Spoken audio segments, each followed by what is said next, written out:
Okay, I've logged into LinkedIn and there's a new thing.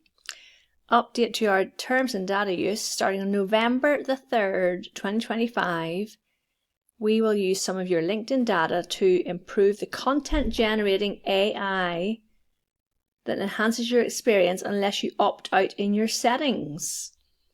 We're updating our terms, see what's new and how to manage your data. Okay.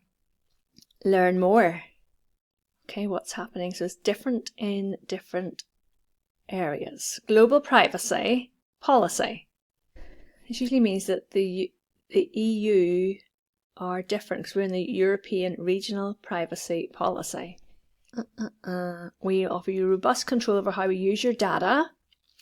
So what's happening in the UK? Generative AI model training.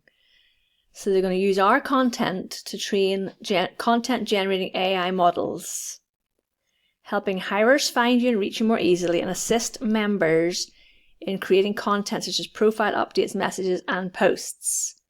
This may include data like details from your profile and public content you post on LinkedIn. You can opt out. How do you opt out? Let's click on it. Go to your settings. Data. Use my data for training content creation, AI generation models. No, thank you. Okay, guys. Update your privacy settings if that's what you want to do.